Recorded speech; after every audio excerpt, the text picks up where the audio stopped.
integren más compañeras y compañeros. Les saludo a todos, espero que esté bien. No sé si quieran informar algo los que se integran sobre su situación o la de algún compañero o compañera. Que sepan que esté en alguna dificultad, que no le permita acceder a la clase. Bueno, espero que estén bien todos y todas. Ahora, Andrea, si quieres, puedes comenzar a grabar, o bueno, si ya estaba, sigamos. Teníamos, al momento de interrumpirse por la movilización, por la situación asociada a la conexión y a la manera en que podemos llevar de la mejor manera adelante el curso, ¿no? Estamos entonces retomando el curso que dejamos en suspenso, ¿no? Después de haber hecho unas primeras miradas históricas a la constitución de la sociedad colonial chilena, ¿no? De la que nacerá la independiente República de Chile. Entonces habíamos puesto cierto énfasis en la dimensión cultural, ¿no? Y el sentido que se le atribuía al mundo y a los seres que lo habitan, y las distinciones entre estos seres, incluso respecto de los mismos humanos, seres humanos que hoy día consideramos como tales, ¿no? Y que en ese momento se establecían ciertas jerarquías, ¿no? De seres, ¿no? Entre superiores e inferiores, que yo he querido destacar de estos elementos históricos porque me parece que es un elemento clave para poder comprender las políticas educativas hoy y en su proceso histórico, ¿no? A lo largo de la independencia de Chile, ¿no? Que es cuando se ha ido construyendo el sistema educacional en el país, ¿no? Entonces, y además que es muy fácil, ¿no? Esta idea que en el debate fue surgiendo entre nosotros, ¿no? De un mundo que concibe la formación del ser humano como medio de trabajo, ¿no? De producción de riqueza, es entonces un elemento cultural antiguo que para nosotros en Chile, ¿no? Quienes estén interesados en la educación, como es el caso de ustedes que la están estudiando, ¿no? Sabemos, y vamos a revisarlo con más detalle en el curso, que el sistema educativo está al servicio, ¿no? De la economía, de la producción de sujetos para la producción, en su inserción en la economía productiva o comercial, ¿no? Y entonces vemos un largo proceso histórico, ¿no? Sin embargo, si uno piensa en un montón, las políticas y las leyes que vamos a revisar, ¿no? Que estructuran el sistema educativo chileno y que marcan nuestra tendencia a la formación de un sujeto para la economía, vamos a encontrar de repente disonancias, ¿no? Yo ya les he comentado que las leyes, los discursos políticos sobre educación, siempre hay que estar muy atentos y poder distinguir qué es retórica, y en las leyes y las políticas en particular, cuáles son determinaciones que sí van a marcar lo que sucede en el sistema educativo y en las escuelas, ¿no? Y entonces es interesante reflexionar también sobre estas otras leyes, ¿no? Que son disonantes respecto del modelo neoliberal que en Chile se construye, ¿no? Y una de estas leyes, que la vamos a revisar en extenso, es la de inclusión social, ¿no? Y otra que quiero mencionarles ahora, sin que necesariamente, a menos que nos interese, profundicemos en ella, es la de formación ciudadana, ¿no? Es una ley del año 2016, si no me equivoco, de marzo de 2016, de por ahí, no podemos ver el detalle. ¿No? Y que obliga a los establecimientos educacionales a desarrollar un proyecto de formación ciudadano propio, ¿no? Y de carácter transversal y obligatorio, ¿no? Ahora incluso debe estar incluido en los programas de mejoramiento educativo y entre los requisitos para recibir la subvención escolar, ¿no? No obstante, si bien hay un requisito para la subvención escolar, no se le asigna en la ley presupuesto, o sea, un fragmento de la subvención para que se desarrollen estos proyectos educativos, ¿no? Y me parece que entonces que ya esta ley yo se la había nombrado como un ejemplo, como otra clave de lectura del significado y el valor de las leyes, ¿no? Es que cuando tienen presupuesto y son, por lo tanto, implementables,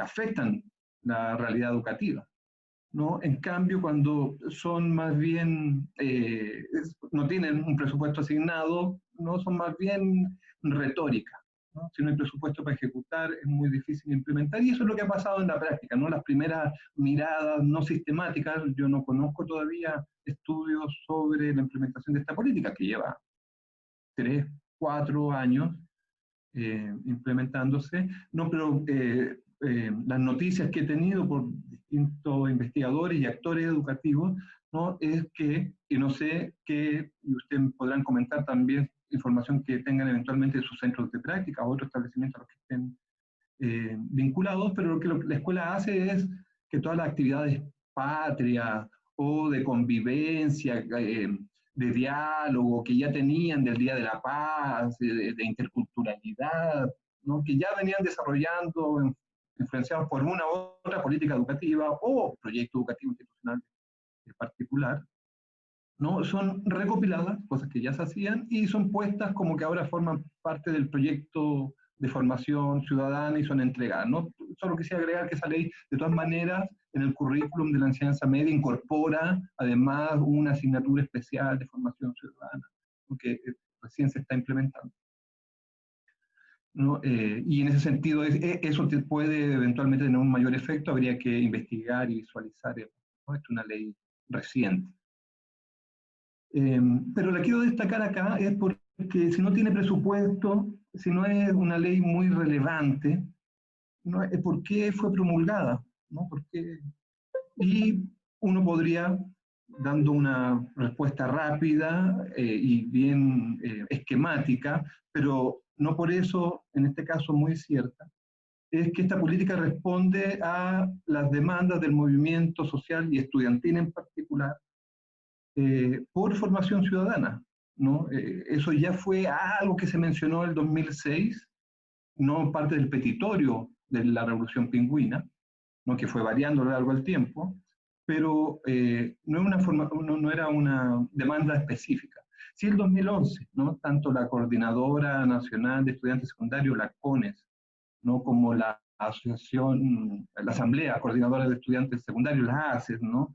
Que fueron las dos estructuras organizacionales que el 2011, con existencia propia, previa, cada una, hay toda una historia, ¿no?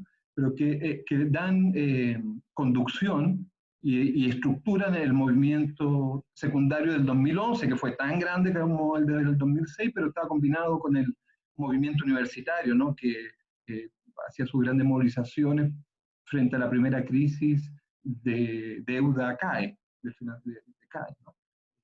Que terminó reduciéndose en esa ocasión del 6 al 2%, eh, sin eliminarse, ¿no? Como pedía el movimiento estudiantil universitario, el CAE. Pero el movimiento estudiantil secundario, entre otras cosas, ¿no? Que promovía que era la democratización de la escuela, ¿no? Siempre los consejos escolares, y que se incluyese su carácter resolutivo, estuvo presente entre sus demandas. Eh, eh, Estuvo además, ¿no? Esta idea que para democratizar la escuela y la sociedad, no solo la educación, había que formarse en ciudadanía, ¿no? Entonces la formación ciudadana en ambas organizaciones se formalizó en ambos petitorios. Y entonces uno podría considerar la respuesta de esta ley como una respuesta entonces a esa demanda del movimiento estudiantil, no más allá de que en el mundo académico, vinculado a la política educativa, también estuviese presente esta discusión y en términos de la política y la legislación emergiera, ¿no? De repente, como el año 2004, cuando la ley GEC, ¿no? Hizo la extensión horaria de la jornada escolar completa, entre otras cosas que se incluyó, era la obligatoriedad del funcionamiento de consejos escolares en los establecimientos, ¿no? Que es como un principio de gobierno colectivo sobre los establecimientos, un principio, ¿no? Después, cuando vamos al detalle de la ley, no tiene un carácter resolutivo, ¿no? Y esto es muy importante considerar, ¿no? Porque la ley que fue posible sobre los consejos escolares, y espero que todo esto que le estoy diciendo adquiera sentido cuando hablemos de la tradición republicana en educación, en algún momento se pretendió en esta ley que fuese un grupo político de sectores combinados al interior, ¿no? Del gobierno y del Ministerio de Educación, que tenía aspiraciones a hacer también reformas de democratización de la escuela, no más allá de la reforma tecnocrática que era el corazón de esa ley, que era extender la jornada escolar completa, ¿no? Más horas en la escuela de estudio, mayores niveles de aprendizaje, ¿no? Era la lógica tecnocrática que estaba operando ahí. No, pero la cosa es que se filtró este otro componente, ¿no? Los consejos escolares, que se los menciono ahora, ¿no? Como un elemento que está presente tanto en el movimiento social como dentro de intelectuales orgánicos de la élite política, ¿verdad? Que también hacen estas ganadas en las legislaciones, ¿no? Como los consejos escolares, si bien limitados. ¿Por qué? Porque cuando se propuso que fueran resolutivos, eh, se amenazó, como muchas veces hace por parte de la derecha, de impugnarla, de llevar la ley que se está discutiendo al Tribunal Constitucional para que la declarara inconstitucional, ya que si el Consejo Escolar, con la participación de docentes, de padres, de estudiantes, era resolutivo sobre lo que pasaba en la escuela, se vulneraba el derecho del sostenedor a decidir sobre su propiedad, que es el establecimiento educativo, ¿no? La libertad de enseñanza, ¿no? Él tiene el derecho a tomar todas las medidas, ¿no? Y finalmente, si bien no hubo, bueno, esto produjo un movimiento de autocensura, digamos, para evitar los niveles de conflictividad que esto estaba generando, se eliminó, entre otras cosas, el carácter resolutivo en la ley, entre otras cosas porque se sabía que frente al Tribunal Constitucional esto no iba a tener vuelta, ¿no? Por lo que ya ustedes saben, lo vimos en la primera clase, cómo en la Constitución está definido el derecho a la educación y la libertad de enseñanza por sobre este derecho, ¿no? Y finalmente, de todas maneras, no por este motivo, pero de todas maneras fue a control constitucional esta ley cuando se promulgó, y el Tribunal Constitucional se pronunció validando la ley, entre otras cosas, porque los consejos escolares no, y lo dice explícitamente, no tiene carácter resolutivo, por lo tanto no está en pugna con el principio de libertad de enseñanza, tal cual, ¿no? Entonces, bueno, ahí tienen una limitación legal constitucional a la posibilidad de democratizar la educación en Chile vía gobiernos colegiados, ¿no? Y entonces aquí también tiene un ejemplo de cómo en la disputa política por democratizar, no la legislación influye y qué instancia, el Tribunal Constitucional en este caso, que también es una instancia institucional particular aquí en Chile, como está configurado. Entonces, si se fijan, hay un cierto modelo democrático de la educación que enfrenta al modelo autoritario neoliberal que está plasmado en las leyes, que es este modelo que también están defendiendo los estudiantes secundarios, cuando dicen que lo que tenemos que tener es formación ciudadana para una vida democrática.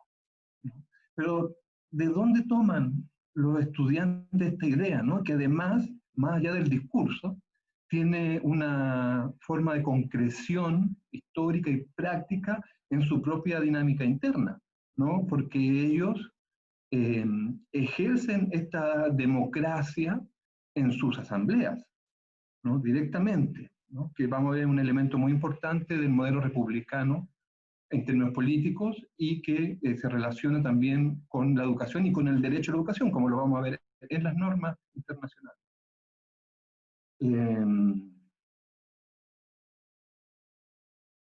¿No? Y es que ellos organizan asambleas y no solo eso, ¿no? Durante las tomas, en un momento tensionado y conflictivo con las comunidades, que sabemos tanto el 2006 y el 2011, el mundo adulto igual le dio el 80 y hasta el 90% de apoyo, ¿no? A sus demandas y a sus formas de lucha, incluso cuando estaban ocupando, no tenían tomado los liceos, en muchos establecimientos, aquí las dinámicas son muy externas, no sé si ahí, si alguno de ustedes, ya no me acuerdo si les pregunté, me parece que sí, quien participó, ya sea el 2011, el 2006, no, o después, ¿no? Más bien por muchos de ustedes, en el movimiento podrá decir, ¿no? También porque muchos establecimientos se consiguió durante las tomas, por ejemplo, gestionar el establecimiento no solo como un lugar de resistencia a la política educativa, sino como un espacio de enseñanza educativo, de enseñanza y aprendizaje, ¿no?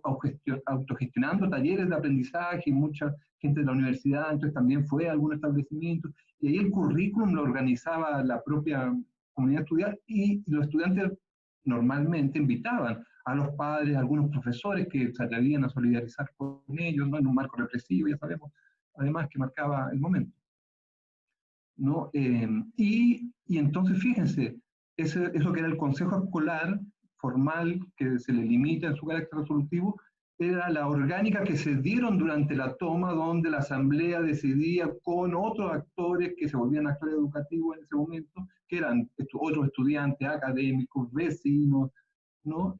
Y decidían en conjunto qué hacer, cuál era la necesidad del establecimiento, y estaban los petitorios de arreglar el baño, lo que era, ¿no? Pero también en lo curricular y las demandas hacia la escuela, el currículum formal y las propuestas que se concretaban en términos educativos de talleres, ¿no? Es una forma de organizarse y de enfrentar la cotidianidad, los fines, los objetivos, las tareas comunes, de construir tareas comunes, ¿no? Muy particular, que entonces podemos nosotros asociar a esta tradición republicana, democrática, que tiene su historia, y que los estudiantes, como hacía algunos movimientos políticos, los partidos políticos en cierto momento a lo largo de la historia, claramente no hoy, ¿no? Un modelo republicano democrático que ha ido resurgiendo, ¿no? Constantemente, sin nunca llegar a ser de carácter hegemónico, ¿no? No vamos a revisar ahora en la historia un periodo en que esta alternativa se haya concretado y afirmado durante, destellos, no quiero decir estallido porque ya lo tenemos muy asociado a otro significado, pero hay destellos, ¿no? Momentos en que propuestas tienden a consolidarse, las vamos a ver, ¿no? Pero nunca llegan a ser hegemónicas, ¿no? Entonces, esta cuestión aún presente de la formación ciudadana tiene su origen, para el caso chileno, en el momento de la independencia. Pero para comprenderla, cómo se manifiesta y cómo evoluciona en el proceso independentista, tenemos que apelar a otros antecedentes históricos, los más inmediatos, ya lo sabemos, sobre todo la Revolución Francesa, pero no exclusivamente, en la historia más inmediata, más cercana al proceso independentista, sino otros procesos de más larga data, como fue la conformación de repúblicas y de las primeras experiencias de ejercicio democrático, de gobiernos democráticos por parte de los griegos, ¿no? Esa es una cuestión, ¿no? Clave, que hay que, por supuesto, que nosotros nos vamos a profundizar dentro de las muchas consideraciones históricas que hay que hacer para comprender la historia y la política de la educación en Chile, que vamos a hacer aquí, y que no vamos a profundizar. Esta va a ser una, y yo considero que todos estos elementos son registros que tenemos que tener en cuenta, y ustedes también, para ir profundizando y reprofundizando constantemente, para poder entender el presente mismo, ¿no? Como les digo, por ejemplo, la realidad del movimiento estudiantil chileno, o una política que hace 3 años se promulgó, 4 años, ¿no? Y que tiene un devenir particular, que espero podamos comprender. Entonces, Grecia, ¿no? Y Grecia en particular, lo que se llama la época clásica, ahí en torno al siglo XV antes de Cristo, según nuestros calendarios, ¿no? Y son casi 100 años de un proceso que es interesante. Yo solo quiero destacar un par de ideas, de conceptos y de prácticas sociales y políticas que ahí se generan, para vincularlos también en un elemento del proceso de democratización que quiero relevar, ¿no? Que es su carácter progresivo de profundización democrática ya en la experiencia griega, ¿no? la sociedad griega, las ciudades griegas, ya en el siglo V, ¿no? Y especialmente Atenas, también es parte, y hay algunas pequeñas más, pero Atenas, para cuando queremos reflexionar y conocer sobre la experiencia de la constitución de repúblicas democráticas, es la referencia, además con que la filosofía política ha reflexionado, ¿no?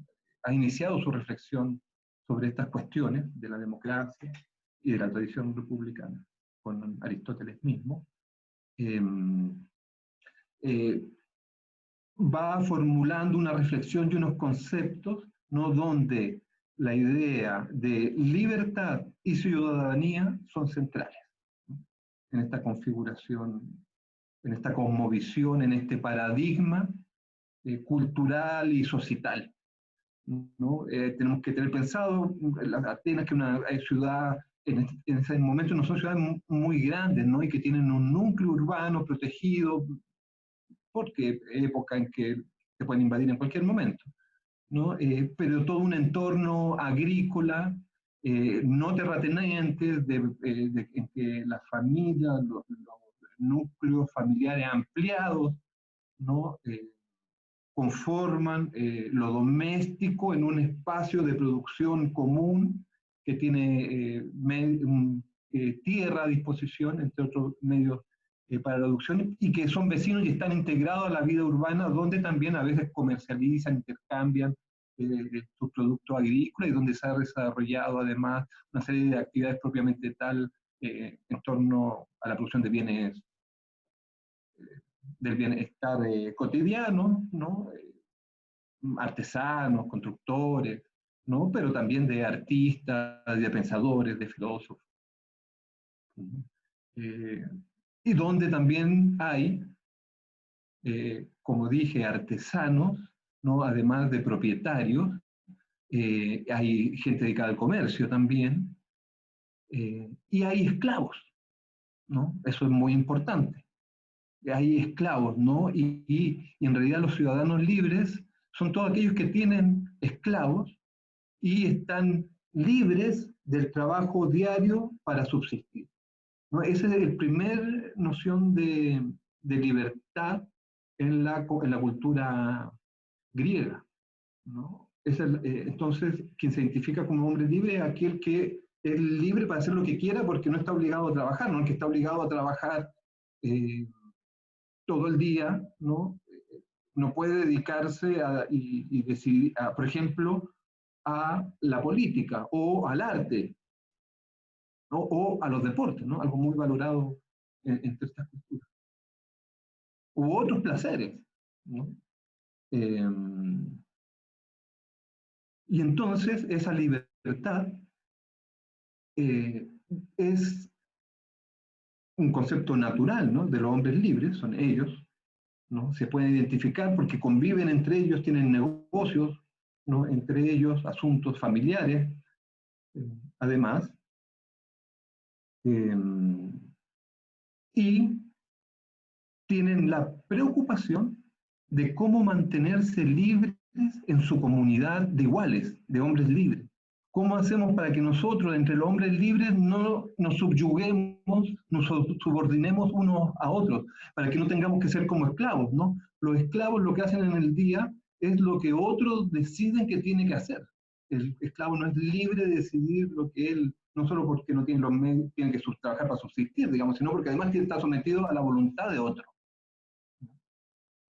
Esa idea de la libertad como ausencia de sometimiento a la libertad, a la voluntad de otro, ¿no? Es eh, el que quieren mantener, mantener vivo, ya no en la relación amo-esclavo, donde el amo es el ser libre, sino entre seres libres, entre ciudadanos, entre miembros de una comunidad que quieren mantenerse como seres libres. Y entonces lo que inventan, ¿no? Es esta idea del autogobierno, de que entonces, y ojo, ¿no? Aquí, bueno, tampoco vamos a poder profundizar, pero hay todo un debate. Nosotros en la escuela, producto de toda una ciencia oficial, de una historia oficial, no siempre escuchamos hablar de la polis, ¿no? Como el Estado comunidad, el Estado-ciudad, ¿no? Como el Estado-ciudad, ¿no? Y hoy día hay estudios críticos, ¿no? De lingüistas, ¿no? Y etimólogos, ¿no? Que trabajan esta idea de que en realidad no es el Estado-ciudad, sino la ciudad-comunidad, ¿no?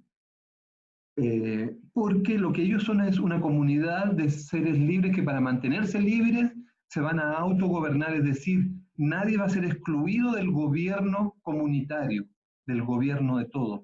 Todos van a participar del gobierno, por lo tanto, todos del autogobierno. ¿No? Nadie va a quedar afuera de la deliberación y de la toma de decisiones. ¿No? Porque si alguien lo excluyen de la toma de decisiones, el que decida va a decidir subordinando al otro, a su interés, ¿no? Y entonces para mantener esa libertad es que se crea este concepto entonces del autogobierno, y es un gobierno colectivo donde todos participan, ¿no? Y eso nosotros tendemos a proyectar nuestro presente a ese pasado, ¿no? Pero tenemos esa tarea en este recurso y en adelante, ¿no? De intentar no hacer eso, de proyectar, ¿no? De ir entonces a investigar y conocer más sobre la propia lógica que gobierna cada situación histórica en particular, ¿no? Y entonces en este caso ellos crean, ¿no? Esta idea del ágora, ¿no? Este espacio en medio de la ciudad que está vacío, que no es de nadie, que no es espacio público, además es de todos en realidad, no es el espacio público. Y donde entonces la gente, los hombres libres, se autogobiernan, deliberan y toman las decisiones. Y no solamente eso, deciden qué acciones van a ejecutar y cómo la van a ejecutar y quién la va a ejecutar, ¿no? Aquí no es que se elija a alguien, no es que se elija a alguien para parlamentario, entonces a esa tarea, sino entre los propios miembros de la comunidad ante una tarea que es defenderse o ir a atacar a otra comunidad, ¿no? Bueno, tomaban la decisión en colectivo y decidían en colectivo también quién iba a comandar eso, quién iba a aportar con qué cosa y qué función iba a cumplir cada uno, ¿no?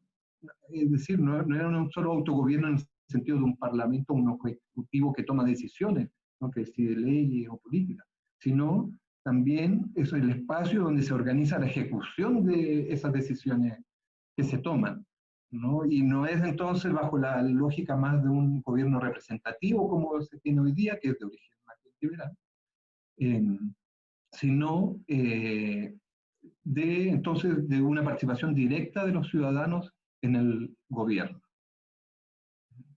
Una participación directa de los ciudadanos en el gobierno, en el autogobierno. Esa es una idea principal, ¿no? Que entonces está y es una idea de la libertad, ¿no? Ya ahora es la libertad política, ya no respecto del mundo del trabajo, ¿verdad? O de estar sometido a la voluntad de otro, en lo cotidiano, sino en no estar sometido al gobierno de otro en términos de la comunidad. Una comunidad que se autogobierna con la participación de todos sus integrantes, ¿no? Eso es una idea fuerza de la República Democrática griega, ¿no? Que dos cuestiones hay que decir, ¿no? Uno, que excluía, por supuesto, a las mujeres, a los niños, a los esclavos, a los artesanos, porque fíjense que el concepto de libertad inicial es no estar sometido a la voluntad de otro, y el artesano hace su trabajo para otro que le paga, ¿no? Entonces, de hecho, a los artesanos se les denominaba, Aristóteles les decía los esclavos a medio tiempo, ¿no? Porque a diferencia del esclavo que estaba todo el tiempo sometido a la voluntad de su amo, aquí el artesano solo mientras realizaba el trabajo que era pagado por un salario, ¿no? O un precio, ¿no? En ese momento era esclavo, ¿no? De la voluntad de quien le encargaba ese trabajo, ¿no? Entonces, esta idea de la libertad es clave y tenemos que registrarla. De la exclusión de esa libertad también tenemos que registrarla, ¿verdad? Las mujeres, los artesanos, los esclavos, los jóvenes, los niños, las niñas. estaban excluidos.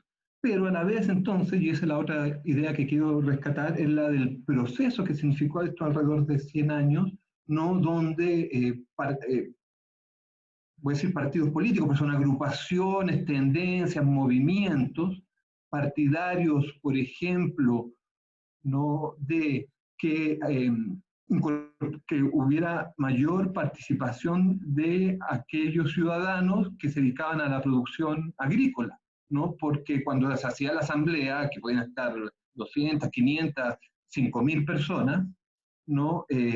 Implicaba para quienes vivían en el entorno de la ciudad, en el campo, un desplazamiento y también no poder atender sus tareas productivas para poder tomar las decisiones colectivas, comunitarias, ¿no? Entonces, todo esto implicó un proceso de partidarios, de facilitar la participación. Ahí se inventa, por ejemplo, esta idea de que la participación política de los representantes de una comunidad tiene que ser pagada, ¿no? Y fíjense que eso entonces es para la idea de que pueda mantenerse esa libertad, de que participe en el gobierno, que hay que generar las condiciones, digamos, para que todos puedan participar de ese gobierno. Y esto entonces es un proceso que va profundizándose ya no solo de los campesinos, ¿no? Incluso hay momentos en que hay agrupaciones que promueven la participación de las mujeres en la asamblea, ¿no? Hay una agrupación y en un momento incluso logran tener una presencia de facto en la discusión, ¿no? Y en algún momento, antes de sucumbir la democracia griega, incluso no empiezan a haber pensadores o agitadores que promueven la participación de los esclavos en el ágora y en la política, para volverla más democrática aún. Bueno, en un proceso que sucumbe ante el proceso histórico de expansión de los propios griegos, sucumbe en un imperio que a la vez es subsumido por el imperio romano, ¿no? Que asume la idea de la democracia, pero en la medida en que se está expandiendo también desaparece, ¿no? Con Carlomagno ya es un imperio que llega hasta la Asia, ¿no? Es imposible construir una democracia en esas condiciones y se pierde la aspiración, ¿no? La aspiración, ¿no? En realidad esta es una tradición que desaparece en la práctica y en los discursos, ¿no? Y recién va a ser eh, retomada por la filosofía política ya en torno al siglo XIII, XIV en Europa, ¿no? Y que pero tiene una expresión práctica que cuando se entra en la discusión teórica en esos, sí, teórica política en esos eh, siglos tiene relevancia, ¿no? Bueno, Ámsterdam, Ginebra, Génova, ¿no? Son ciudades que tienen mucho comercio, tienen también, no hay grandes concentraciones de fortuna, hay una economía política, digamos, con producción agrícola y artesanal, ¿no? Que vuelve a la ciudad con también un cierto núcleo comercial, donde ya hay mayores fortunas, pero es difícil de decir eso cuando en los tiempos de hoy entendemos que ese 1% que tiene esa fortuna increíble no tiene esta distancia social con nosotros y con otros más, ¿no? Eh, pero bueno, no es una sociedad tan desigual en ese momento, ¿no? En términos de lo que se consideran eh, los ciudadanos, ¿no? Aquí no está el tema de la libertad tan discutido, ¿no? Son ciudades pequeñas que tienen la característica de diferencia de la gran parte de la dinámica social y política y militar en Europa, ¿no? Donde con carácter religioso también y militar se van construyendo feudos, ¿no? Señores que van ampliando su territorio, ¿no? Y que van subsumiendo en guerras uno o en alianzas maritales unos con otros, formando pequeños reinos incluso, ¿no? Y toda una estructura en función de la nobleza para repartir el territorio y gobernarlo, ¿no? Cada señor gobierna en su territorio, ¿verdad? Cuestión que en la medida en que el capitalismo, los capitalistas, los capitales empiezan a crecer, se les vuelve problemático porque están comerciando de América colonial, bueno, incluso antes, ¿no? Con el Asia, ¿no? Se me fue la idea. Como estoy ampliando el rango, si alguien me puede apoyar. Eh, ah, los genoveses, ¿no? Están comerciando con Asia y con... Sí, estabas hablando de las fortunas que en realidad no y con tenían. claro, ¿no? Y de cómo ese comercio, incluso el inicio de actividades industriales, ¿no? Por parte de burgueses, ¿no? Es problematizado porque el señor feudal manda en su territorio y si no quiere que este comercie sus mercancías, se lo prohíbe y beneficia a otro porque es su pariente de la nobleza, el conde, el vizconde, etcétera, ¿no? Es problemático para la acumulación y el desplazamiento y el crecimiento del capital esta organización feudal que le pone traba al comercio. De hecho, la burguesía se va a obligar a las monarquías para terminar con los feudos y construir los estados modernos, ¿no? Antes esto de la revolución burguesa, ¿no? ¿No? En momento de expansión, con la riqueza que ya mencionamos de América Latina también. Pero bueno, eh, antes de esas enormes riquezas, ¿no? Estos núcleos comerciales ya se estaban conformando como una ciudad relevante, importante y que tenían las características de que no había un señor que los gobernara. ¿No? No tenían esa dinámica, sino que era más bien precisamente que los que estaban en condiciones de participar, ¿no? Se funcionaban en asamblea a modo de autogobierno para resolver sobre su asunto, ¿no? Que era sobre todo la defensa, ¿no? Porque había normalmente cierta riqueza acumulada eh, por su carácter comercial, ¿no? Y entonces, cuando la filosofía política, ¿no? Como teología política, comienza a desarrollarse, a tomar fuerza en los siglos XII, XIII, XIV, justamente para fundamentar el poder del rey, ¿no? Para legitimar la monarquía, ¿no? Es que empieza a discutir este concepto del soberano y la soberanía, ¿no? Y que finalmente encontrará en la formulación de Bodin, ¿no? Esta idea que toma de San Pablo de la Escritura, de que se debe tener obediencia absoluta a Dios y por lo tanto ahora a los reyes como representantes de Dios en la tierra, ¿no? Y entonces ahí se forja el absolutismo, ¿no? Como teoría política de las monarquías que van a derrotar ya a los señores feudales, ¿no? Y que construirán sus grandes reinos y estados y imperios y colonias, ¿no? Con apoyo de los capitalistas, quienes finalmente también van a liberarse después de la monarquía y todo la problemática de la nobleza y su distribución de preferencias legales para hacer negocios, nunca la burguesía, y su filosofía de la competencia no tanto le incomodaba, ¿no? O la filosofía de la competencia precisamente se levanta contra esos privilegios que sustentaban la nobleza a la hora de hacer negocios, incluso que los reyes aún protegían, ¿no? Y entonces entramos aquí ya en un conflicto de una clase social importante, ¿no? Al finales del siglo XVIII en Europa, y no solo en Europa, ya vemos sus relaciones con el resto del mundo, ¿no? Y que encuentra ciertas limitaciones en la monarquía para poder hacer negocios, ¿no? Ya vimos como para el caso de los hacendados chilenos al final de la colonia, ¿no? Era todo un problema el monopolio comercial de los reyes con España, ¿no? Y no poder ofrecer sus productos, ni comprarle sus productos eh, a los ingleses, ¿no? Las telas ingleses que a finales del siglo XVIII, con la Revolución Textil, ¿no? Estaban realizando los ingleses, eran famosas en el mundo, ¿no? Los chilenos y las chilenas oligarcas aristocráticos querían comprarlas y no podían, ¿no? Por el monopolio comercial, ¿no?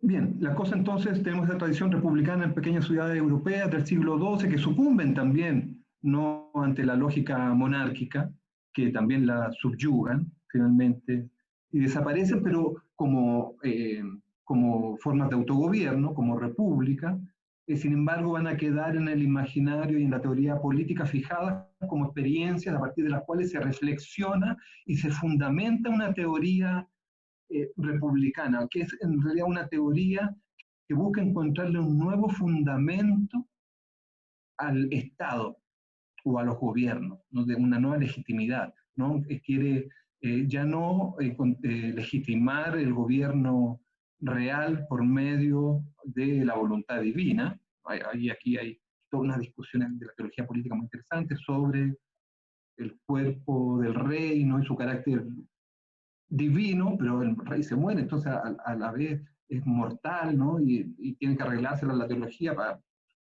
fusionar eso, ¿no? Eh, y entonces se crea la teoría de la soberanía, ¿no? Y es la legitimidad del gobierno del rey, ¿no? Y será este concepto que representa, ¿verdad?, soberanía, la legitimidad del gobierno, el que tomará la tradición republicana para referirse a la idea del autogobierno que ya había construido, ¿no? Y entonces emergerá un nuevo concepto que empieza a disputarse en la política, ¿no? Para darle fundamento al Estado, al gobierno de una sociedad, de una comunidad. De una comunidad además que aspira a ser libre. Libre precisamente del dominio total del rey absoluto que es el monarca, ¿no? Entonces son dos teorías de la soberanía que entran en debate, ¿no? Y aquí hay una larga tradición, ¿no? Solamente quiero hacer dos referencias. La primera a Thomas Hobbes en Inglaterra, siglo XVII, porque él es el primero que busca un fundamento de la soberanía que no sea la divinidad, ¿no? Él es un creyente, un cristiano, protestante, en Inglaterra. ¿Ah? Pero cree, dadas todas las dificultades que han tenido los gobiernos monárquicos en legitimar sus gobiernos, que la legitimidad tiene que buscarse en tiene que tener otro fundamento, ¿no? Otro fundamento que debe ser civil, ya no religioso. Entonces este quizás es el primer pensador que se plantea esto, ¿no? Si no fundamentamos el gobierno de la sociedad en Dios, ¿qué otro fundamento podemos encontrar? ¿No? Y él propone entonces la sociedad, lo civil, no lo religioso, no la iglesia. Ahora es interesante porque él dice, bueno, entonces lo ideal es que estemos todos de acuerdo en quién debería ser nuestro gobernante, porque nos convendría a todos, a cada uno y a cada una, a cada uno, machista, ¿no? Nos convendría a todos y a cada uno. Fíjense el individualismo, no es nos convendría a todos o todas en comunidad. Es un gobernante que nos convenga a todos porque tendrá la capacidad de defender nuestras vidas, que no nos maten, y nuestras propiedades, que no nos quiten lo que hemos acumulado, ¿no? Y entonces Hobbes, que está muy famoso porque tiene este sentido esta significación del ser humano, ¿no? El hombre es el lobo del hombre, ya lo habrán escuchado alguna vez, ¿no? Eso es Thomas Hobbes, ¿no? El hombre está su disposición fundamental, muy importante, sentimiento que acompaña la noción de individualismo, del liberalismo y su concepto de libertad que vamos a confrontar con el del concepto republicano, ¿no? Entonces, Hobbes dice que el hombre siempre está tratando de enriquecerse, de apropiarse de lo del otro. El hombre es el lobo del hombre, ¿no? Usa esa figura, como dice Dussel, un profesor, ¿no? Que es además una mala figura, porque el lobo no se come a un lobo. Así como el hombre puede, ¿no?, en la competencia de los mercados aniquilar a otro, ¿no? Él piensa que figura con esta idea, ¿no? Porque el lobo, claro, el lobo se come al hombre, ¿no? Entonces, o sea, que ese lobo que se come al hombre también podría llegar a ser un hombre, ¿no? Que se come al hombre. Pero está mal construida la figura porque el lobo no se comería a un lobo. Pero me detengo en estas palabras simplemente porque, así como en las clases anteriores he querido destacar este elemento cultural de la jerarquía entre seres humanos, quiero destacar ahora este otro propio del liberalismo, ¿no? Que concibe al ser humano como un individuo egoísta y ambicioso, antes que nada. También podrán vender después todas las otras características, las virtudes. De hecho la virtud va a ser muy importante para ellos, porque hay que contrarrestar a este hombre lobo, si no, no hay posibilidad de sobrevivencia, ¿no? Y bueno, y Hobbes, finalmente, si bien es el primero que busca un fundamento del gobierno, una legitimidad que no sea divina, no es que esté a favor de un gobierno republicano, es lo que quiere un fundamento distinto para el monarca, porque él cree que es el monarca, un rey, el único que tendría la capacidad de someter a todos los demás que en sus intereses personales y egoístas compiten y se aniquilan tratando de apropiarse de lo de los otros, ¿no? Entonces, necesitamos un monarca, un soberano, un Estado que proteja nuestras vidas y nuestros bienes, ¿no? Solo eso. Aquí me voy a tener para después volver sobre qué significado tiene esto para la idea de libertad. O para que usted me ayuden, porque si no, después se me puede ir, ¿no? Lo voy a enunciar al tiro. Y es que aquí en Hobbes, ¿no? El Estado, ¿no? Lo que permite entonces es que cada quien pueda libremente enriquecerse, ¿no? Sin que otros vengan a quitarle lo que ha podido apropiarse y acumular. Y en el medio del asalto que te maten, ¿no? Peor todavía. Entonces necesitamos un Estado policía, básicamente, un Estado gendarme. Él le llama Leviatán. Y si ustedes consíganse, véanlo por internet, la obra, la original, las primeras impresas, se encuentran, ¿no? Dice, es el soberano, el Estado, el gobierno civil y eclesiástico.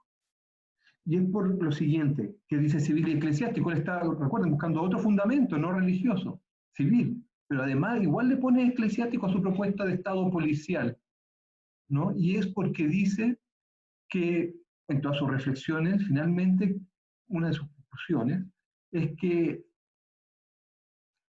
por esta naturaleza que le ascribe a la humanidad, ¿no?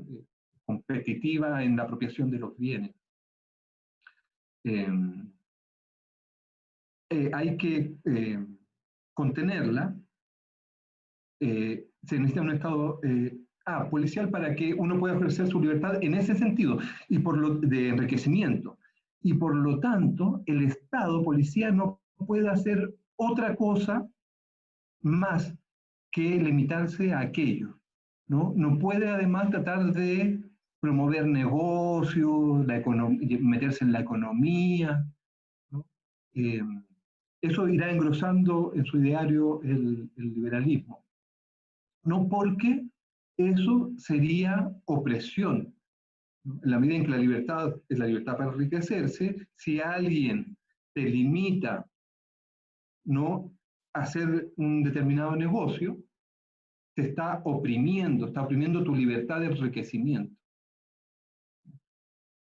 Entonces la idea de libertad liberal que se va a construir frente al Estado, ¿no?, o sea, se va a construir frente al Estado, ¿no?, como no interventó en las políticas, porque ellos vienen de la experiencia monárquica, ¿no?, en que cuando el Estado interviene, le dice a determinado noble que tal territorio para producir, para explotar, ¿no?, es para él, ¿no?, no para quien mejor compite y pueda optimizar ahí la ganancia. No hay racionalidad económica ahí, ¿no? Entonces no debiera participar los monarcas, la nobleza, ¿no? Eso deberían ser. Por lo tanto, es un problema para el Estado monárquico, eso vamos a ver después. Pero entonces quiero cerrar con Hobbes, ¿no?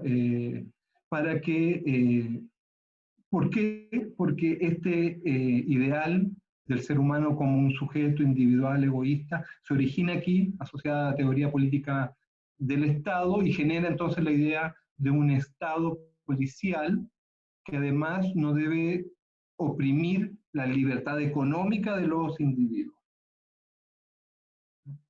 Entonces, en adelante, cuando los liberales empiecen ya a formular más formalmente estas ideas, no se apropien también del ideal republicano, como vamos a ver, ¿no? También la va a limitar la idea del Estado republicano en su perspectiva de autogobierno, ¿no? En el sentido de que el Estado no puede involucrar la economía en sus decisiones políticas, ¿no? Esa es una posición clave del liberalismo, ¿no?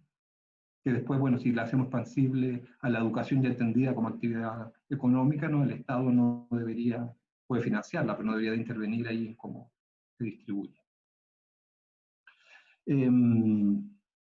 Bueno, les pregunto, les pido paciencia porque estamos completando una hora y vamos entrando en materia, ahora sí, por fin. Y entonces, no sé, les pediría si tienen paciencia y condiciones a los 12 que están escuchando, preguntarles si seguimos media hora más. Yo no tengo problema, tengo un par de preguntas. Eso, si Yo alguien tiene tampoco tengo alguna problema. dificultad. ¿Sí? Ya, ¿Está súper. bien? Andrea. Sí, yo tengo dos preguntas. Una, cuando te refieres a los conceptos griegos, ¿no? Dijiste que lo más importante era la libertad y la ciudadanía, ¿no? Y que los hombres libres se declaraban libres en tanto no tuvieran que dedicarse como a tener que mantenerse a través del trabajo y y porque tenían esclavos en el fondo, ¿no? Entonces, mi primera pregunta es, entonces, la declaración de libertad no era algo que el No, Estado te sí, sí. definiera, sino que era autodefinida, ¿no? Yo me definía como libre por estas condiciones, no era que el Estado me dijera, oh, tú eres libre, tú eres esclavo, sino que era como autoproclamada, ¿no? Tal vez la palabra autoproclamada es mejor. ¿Es así? Exactamente, así, en su propio lenguaje, en sus discursos, en la cotidianidad, ¿no? Ellos comenzaron a autodenominarse como ciudadanos libres por pertenecer a esta comunidad y poder participar del autogobierno, ¿no? Pero que ya suponía esa libertad el no tener que estar dedicado a la subsistencia, ¿no? Tenía ese doble sentido, ¿no? El concepto de libertad, ¿no? Sobre todo en el caso ateniense. Ya, perfecto. Esa era una pregunta. Y la otra es que cuando estabas explicando lo de Hobbes y su idea de Leviatán, ¿no? Como del Estado policía, dijiste que en su texto él había incluido no solo el Estado policía, sino que también incluía lo eclesiástico, pero no alcanzaste a terminar esa idea. O sea, entendí que en el fondo como que el Estado tenía que preocuparse de no coartar la libertad de los sujetos en el sentido de participación económica, de que uno pudiera hacer económicamente lo que a uno lo quisiera, digamos, ¿no? Y el Estado no se podía negar, sino que solo proteger que no te quitaran tus cosas. Entonces entiendo que había una segunda tarea que según Hobbes tenía que quedar dedicada a lo eclesiástico, pero no la dijiste. Ya, gracias, Andrea, gracias, gracias.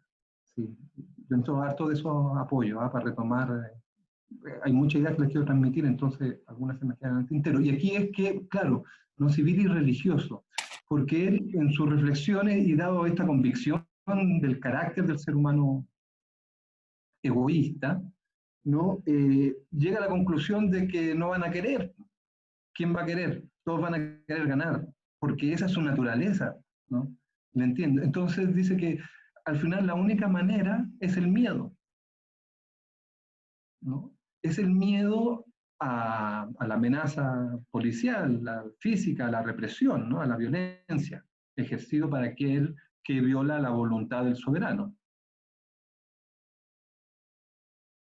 Entonces, dice él, finalmente, pero está difícil, ¿no? Al final esto tiene que ser algo así como, o recurrir directamente a la religión, porque solo el temor a Dios es comparable a la fuerza que necesitamos para contener este egoísmo individualista de los seres humanos, ¿no? Entonces, ¿no? Es interesante, ¿no? Porque en una época en que muchos están pensando las cosas por fuera de la religión, pero no se atreven a anunciarlo porque hay riesgo, ¿no? A la Inquisición, al castigo, al juicio, ¿no? Eh, Sin embargo, él no le atribuye un rol a la religión en los gobiernos y en la construcción del Leviatán, del Estado. No le reconoce un lugar no por miedo a que lo vayan a juzgar si es que lo saca, él está buscando igual un otro fundamento, ¿no? Pero él lo mantiene porque cree que en la práctica hoy, si se levanta la ley, ¿no? La ley moral de la religión y desaparece ese miedo a la condena eterna, ¿no? Ese es el miedo, no es que vaya a morir, ¿no? Es a la condena eterna del alma que ya explicamos, ¿no? Creo, es una referencia que en el caso del cristianismo tiene esta particularidad, ¿no? Que puede existir independiente del cuerpo, ¿no? Que es algo particular. Los griegos, por ejemplo, no creían en la reencarnación, ¿no? Platón elabora harto esa idea. Pero igual el alma está separada del cuerpo momentáneamente, no puede existir sin reencarnarse nuevamente, ¿no? Hay un periodo de transición, pero no tiene sentido un alma no encarnada, ¿no? Y de hecho, Platón postula hasta 10 reencarnaciones, hasta 1000 años de vida para un alma, ¿no? Igual al final, en cambio aquí no, el alma es eterna, va a estar incendiándote eternamente. Ese es el temor al cual quiere apelar para contrarrestar el egoísmo, ¿no? Naturalizado, ¿no? Y que entiendo, entonces reafirmo el carácter cultural que tiene su permanencia, ¿no? Les voy a mandar el link, recuérdenme, de si no han visto los Chicago Boys. Bueno, este grupo de académicos de la Católica que fue a estudiar a Chicago y que trajo el modelo de Chicago y que la dictadura en una serie de suertes y estrategias finalmente privilegió para construir la alternativa del país que tenemos, ¿no?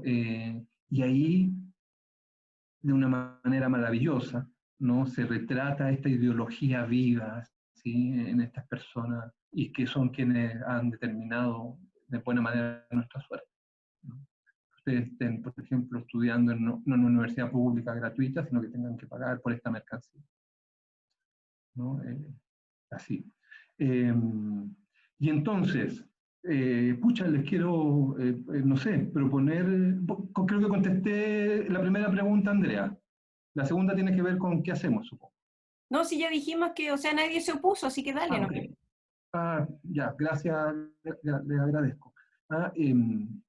Esto de todas maneras me va a llevar a replantearles sobre si la próxima clase la vamos a dedicar a lo que lo vamos a dedicar, si todos están en condiciones, que es lo que les quise poner en el mail que les mandé.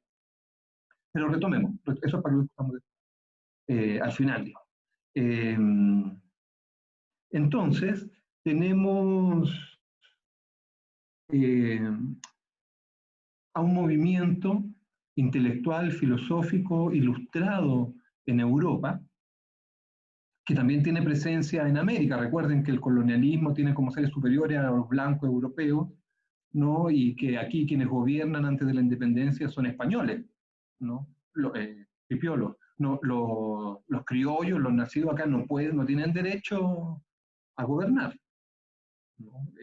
¿No? Entonces, ahí quienes están en un espíritu comercial, mercantil, capitalista, digamos, tienen, fíjense, la prohibición de participar del gobierno colonial y ese gobierno colonial le impide comerciar sus bienes con otros lados, ¿no? Eh, Les planteo esa situación, una determinada economía política y su subjetividad asociada, ¿no? Que va a generar condiciones para el movimiento de independencia, que no necesariamente van a estar inspiradas en una filosofía republicana, ¿no? Recuerden, o les planteo, ¿no?, que también hay alternativas de monarquías constitucionalistas que ya en el siglo XVII, ¿no?, en Inglaterra se habían inaugurado, ¿no? Y entonces, al momento de la independencia, producto de que tomaron preso al rey en España, ¿verdad? Eh, eh, Se crea una junta de gobierno, que era la manera en que la colonia acostumbraba ante estas eventualidades, tenía legalmente dispuesto, ¿no?, que esta era la manera de proceder, ¿no? Y bueno, y ahí se alimenta un movimiento independentista que no tiene por qué ser, insisto, de inspiración republicana. Hay elementos y los vamos a revisar, ¿no?, pero no son necesariamente hegemónicos, o hay varias, o sea, no son necesariamente son hegemónicos, compiten con alternativas monárquicas, por un lado, y también con distintas formas de interpretación de la tradición republicana, ¿no? Y entonces aquí yo les quiero advertir, estamos a galope, estamos haciendo un recorrido también muchas veces esquemático, ¿no? Y entonces voy a tener que recurrir a este esquema, que de todas maneras es válido, es fructífero, hay que profundizar después para una mejor comprensión, no entre una apropiación liberal de la tradición republicana, ¿no?, y una apropiación democrática eh, de la misma tradición, ¿no?, que tendrán entonces formulaciones, significaciones, por ejemplo, el significado del concepto de libertad, particulares, diferenciadas, y entonces todas unas propuestas gubernamentales, institucionales, legislativas, eh, distintas, ¿no?, visiones de los conceptos de nación, de pueblo, de soberanía particulares, ¿no? Lo que sí es que ambas alternativas y la diversidad a las que da origen tienen una característica que es propia de la tradición republicana, ¿no? Una es que considera que el gobierno está asociado a la participación de la ciudadanía,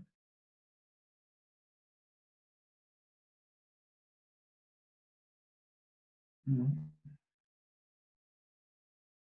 Eh, a ver, eh, la liberal, a ver, otra vez me confundí. Estoy haciendo la distinción entre la No, no, no, tradición estás diciendo que ambas tradiciones, la liberal y y la democrática, las lecturas de la tradición republicana, ambas Ajá, tienen en común que piensan que el gobierno debe estar asociado a la participación de la ciudadanía. Eso estabas diciendo. claro, claro, eso, ¿no? Pero entenderán de manera distinta eh, cómo se concreta esa participación, ¿no? De hecho, para quien hace referencia, ¿no?, al republicanismo democrático, van a comenzar a hablar y será recurrente el concepto de autogobierno, ¿no?, que ya vimos tiene su origen allá. Mientras que los liberales comenzarán a hablar de gobierno representativo, ¿no? Ese es un elemento que marca estas dos tradiciones, ¿no?, en torno a la participación de la ciudadanía,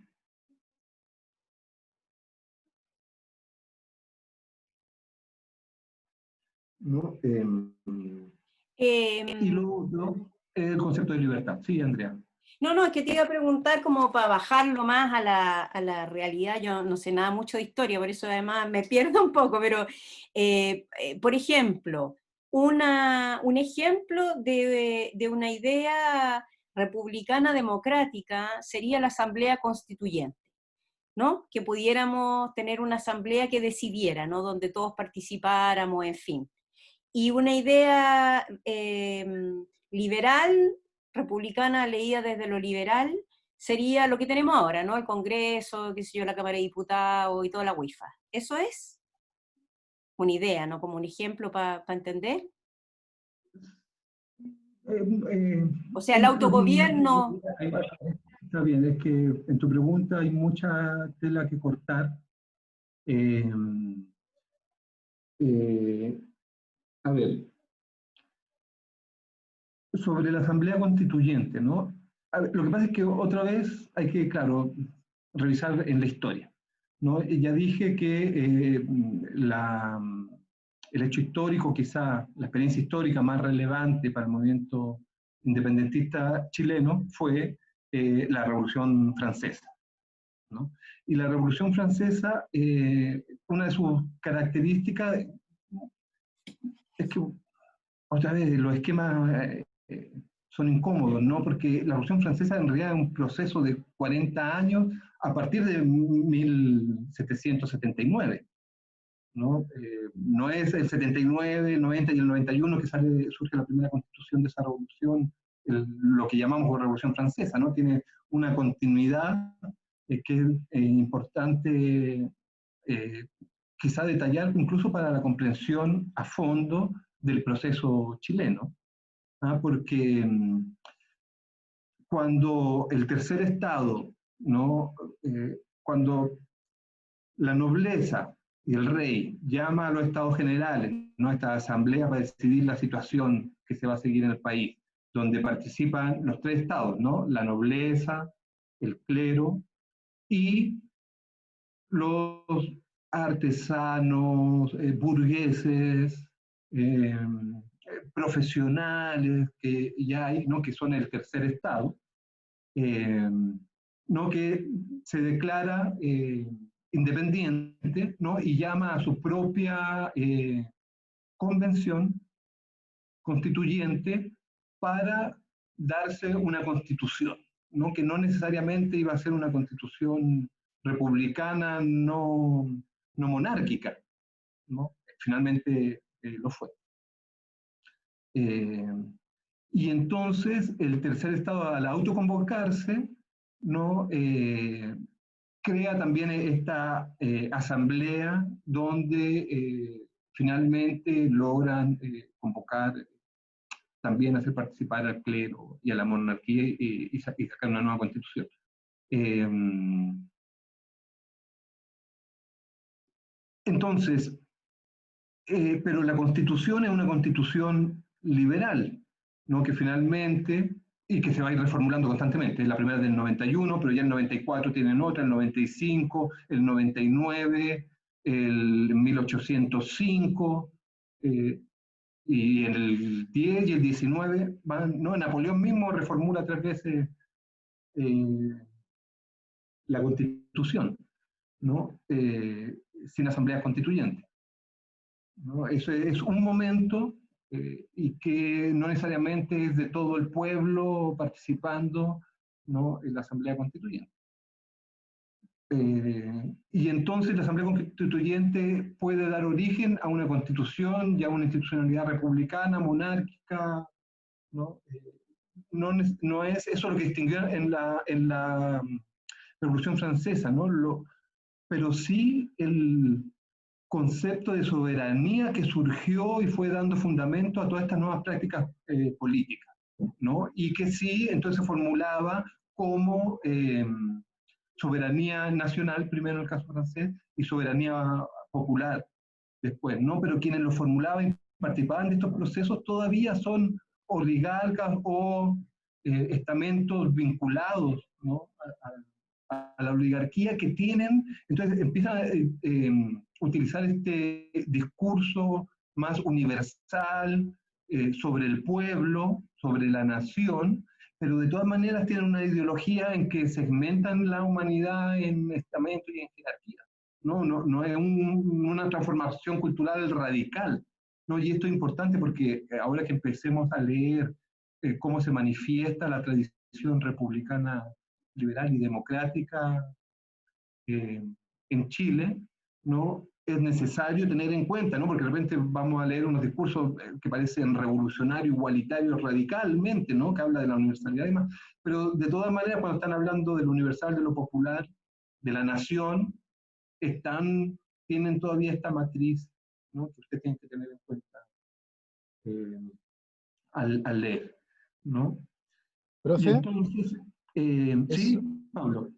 eso tendrá que ver un poco que una vez leí sobre la abolición de la esclavitud y cómo eso afectaba económicamente. Al final, como que daban a entender de que la esclavitud se abolió por el hecho de que era más barato tener hombres libres a tener esclavos. ¿Tendrá que ver con eso?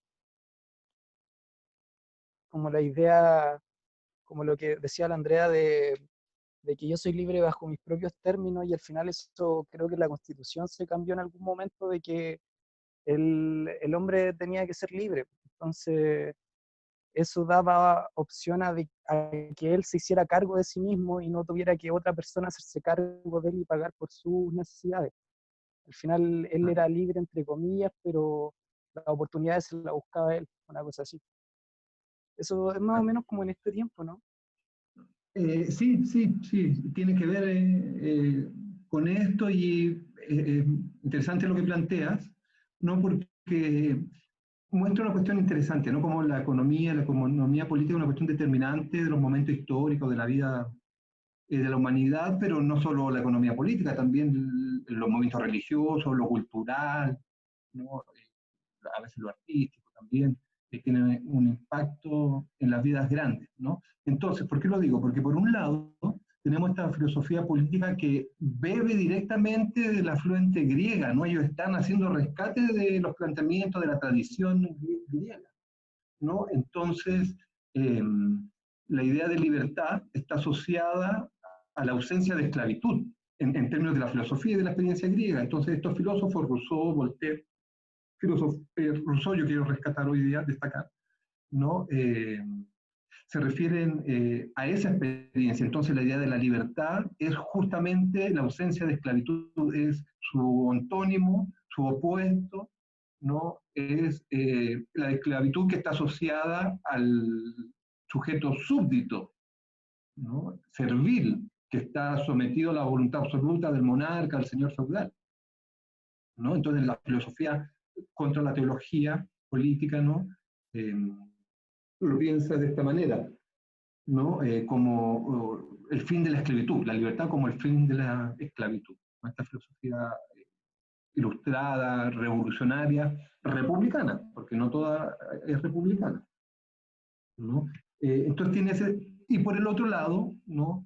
Está, de hecho, eh, ya instalado un modelo de producción capitalista eh, muy desarrollado inicialmente en Inglaterra, ¿no? Antes del industrialismo, ¿no? En la primera fase de la producción mercantil en serie no es con la fábrica a vapor y los telares que hacen industria, ¿no? Sino que el capitalista trae a los artesanos que hacen las sillas, los muebles, y los pone en su galpón, les empieza a pagar un salario, y en vez de que ellos en su taller para un oligarca le construya su comedor y se lo venda, o para el señor y que sea un servil del señor, ¿no?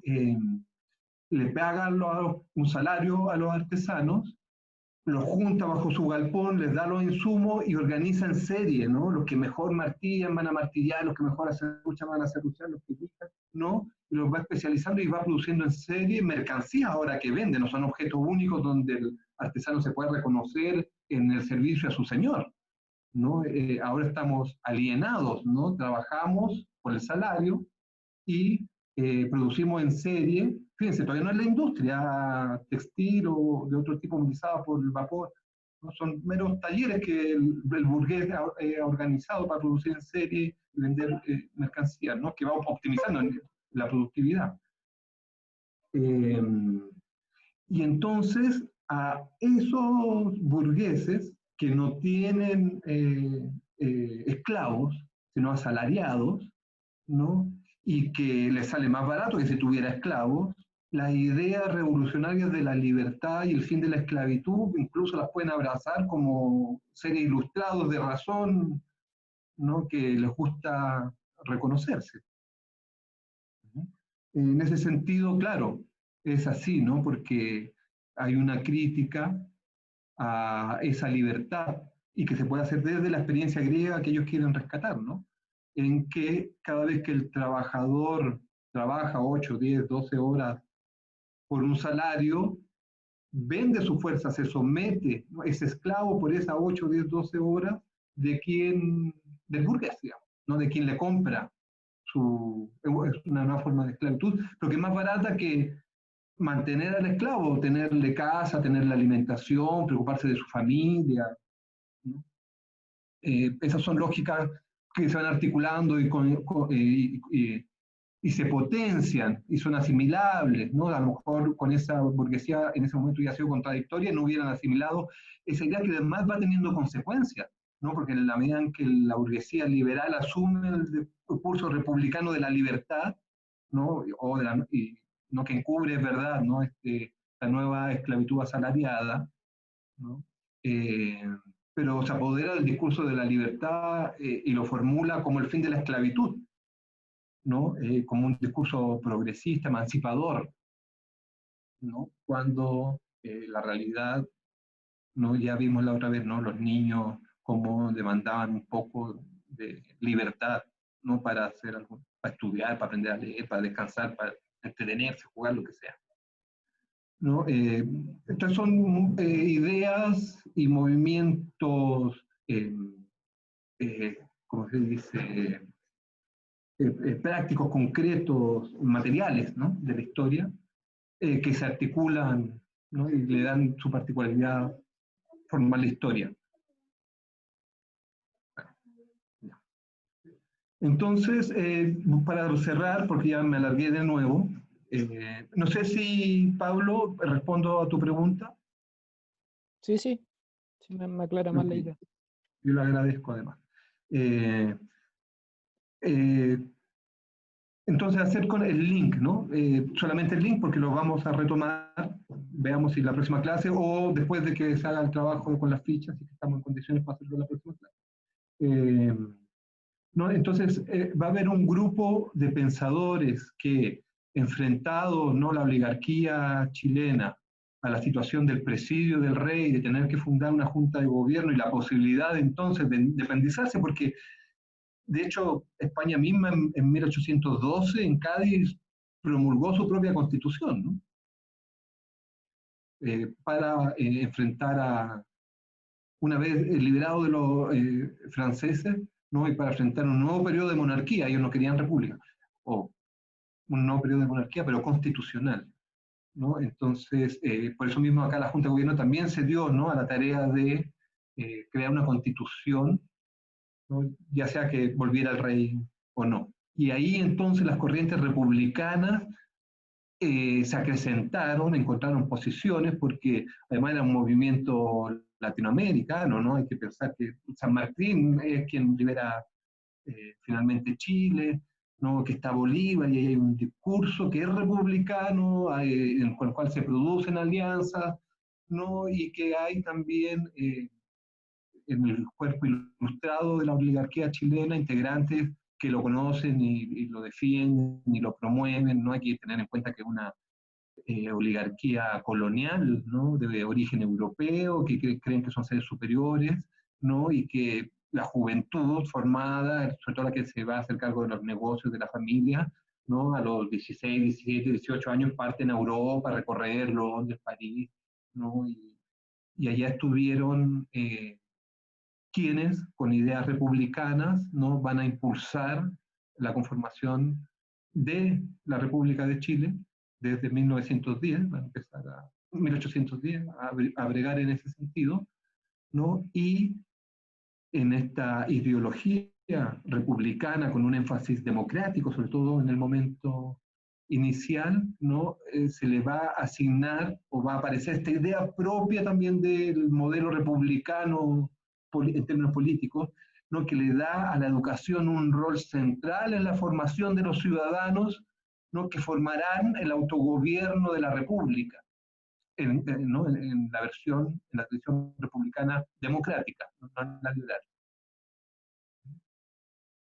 ¿No? Ya desde Platón, ¿no? La educación tiene la función en la República, ¿no? De formar a los ciudadanos que van a poder integrar esta comunidad, ¿no? Y que en el caso de las repúblicas democráticas no significará participar del autogobierno, prepararse para esa vida en conjunta que implica llevar en conjunto los destinos de la comunidad. Esa idea es clave, ¿no? Y la comunidad se tiene que hacer cargo. Esa idea conlleva esta otra. No es la comunidad, el Estado, podremos decir nosotros después al resignificarlo, ¿no? Como una idea de que es una institucionalidad de la comunidad nacional, ¿no? Pero la comunidad tiene el deber, no es que cada uno tenga el deber de formarse a sí mismo como un ciudadano, no es una tarea de cada individuo, es la tarea de la comunidad, no es la tarea de las familias, de los oicos, de lo doméstico, ¿no? Es una tarea de lo público, de lo que es común, de lo comunitario, ¿no? Eso, y cierro entonces aquí, vamos a ver cuando retomemos, ¿no? Qué miembros de la oligarquía introducen qué ideas y cómo inciden y cómo se van confrontando con otras, para ir, ¿no? Dando primero forma al primer modelo de desarrollo de la educación en Chile, que es este, el republicano democrático, donde la comunidad tiene la obligación de formar a los ciudadanos que sean parte del autogobierno republicano. Ahí acabo de enunciarles, digamos, las ideas principales de este modelo aplicado a la educación, ¿no?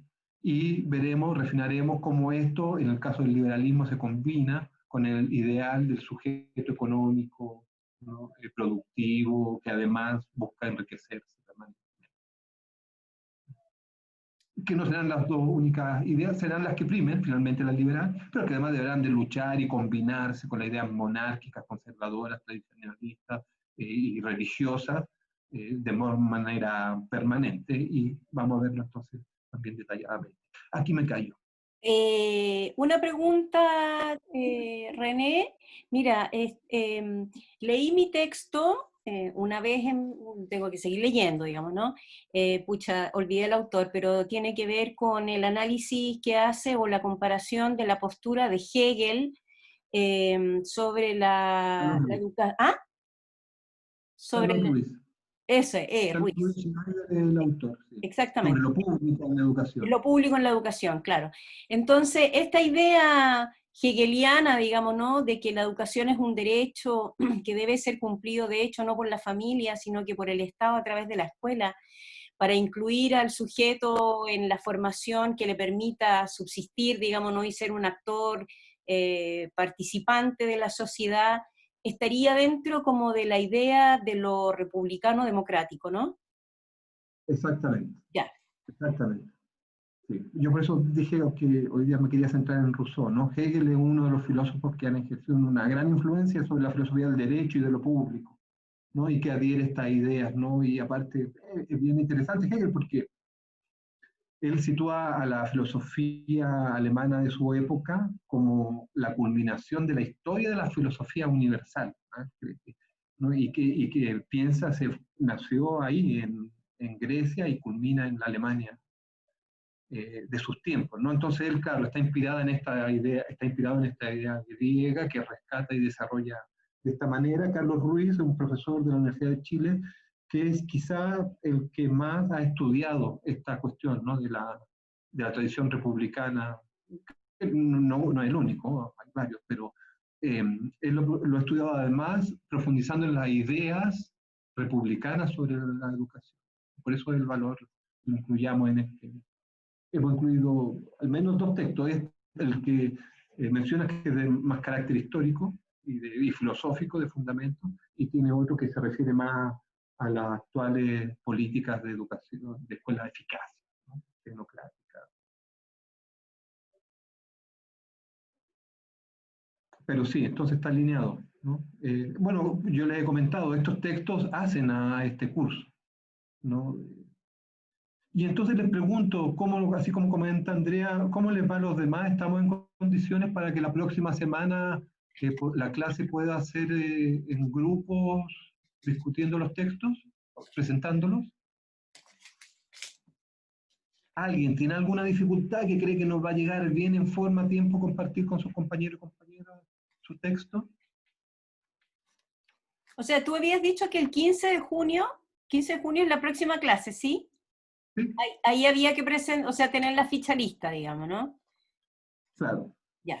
Les comentaba que entonces se va a hacer un espacio construido colectivamente de aprendizaje, ¿no? Pero, y bueno, dijimos lo de que además hay una nota para la calificación, pero también yo te hablaba del énfasis formativo más que la calificación de estas actividades, ¿no? Entonces, que esa sea una actividad que nos enriquezca en aprendizaje depende de que todos estemos en condiciones de participar adecuadamente, ¿no? Y por eso les pregunto, es legítimo, sobre todo en estas situaciones, eh, tener dificultades, ¿no? Pero entiendo que nadie tiene dificultad, entonces yo les voy a mandar las instrucciones por correo, seguramente no nos veremos la próxima semana, sino, o igual los voy a monitorear, en todo caso, pero serían los grupos que les voy a mandar, ¿no? Se juntarían en este mismo lapso de tiempo, de horas, de 4 a 5, ustedes pueden coordinar otra hora si quieren, ¿no? Para que hagan el intercambio. También yo les voy a mandar la pequeña estructura para ese espacio, digamos, para que se pueda aprovechar mejor. Pero eso, me importaba sobre todo aclarar que están en condiciones todos de participar. No quedo con la inquietud de Arturo, que no se conectó. Y, y bueno, voy a ver...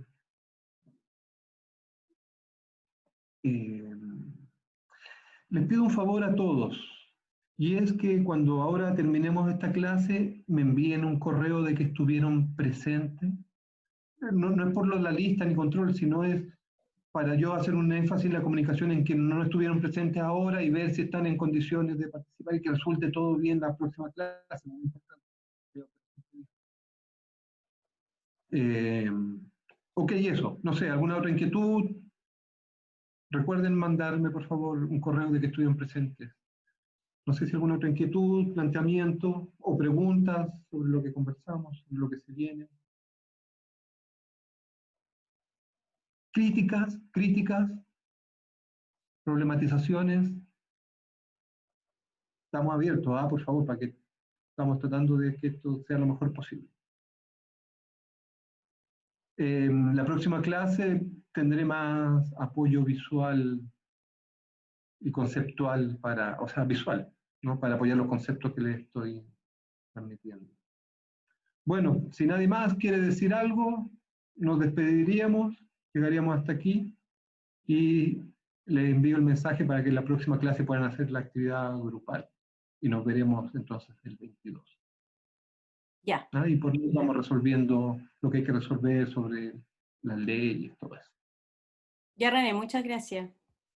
A ti, Andrea, más Chao, profe, especialmente gracias. por el soporte que nos das, y no tener que andar cortando, es buenísimo. No, de Chao, nada. que estén bien. Chao, que estén bien.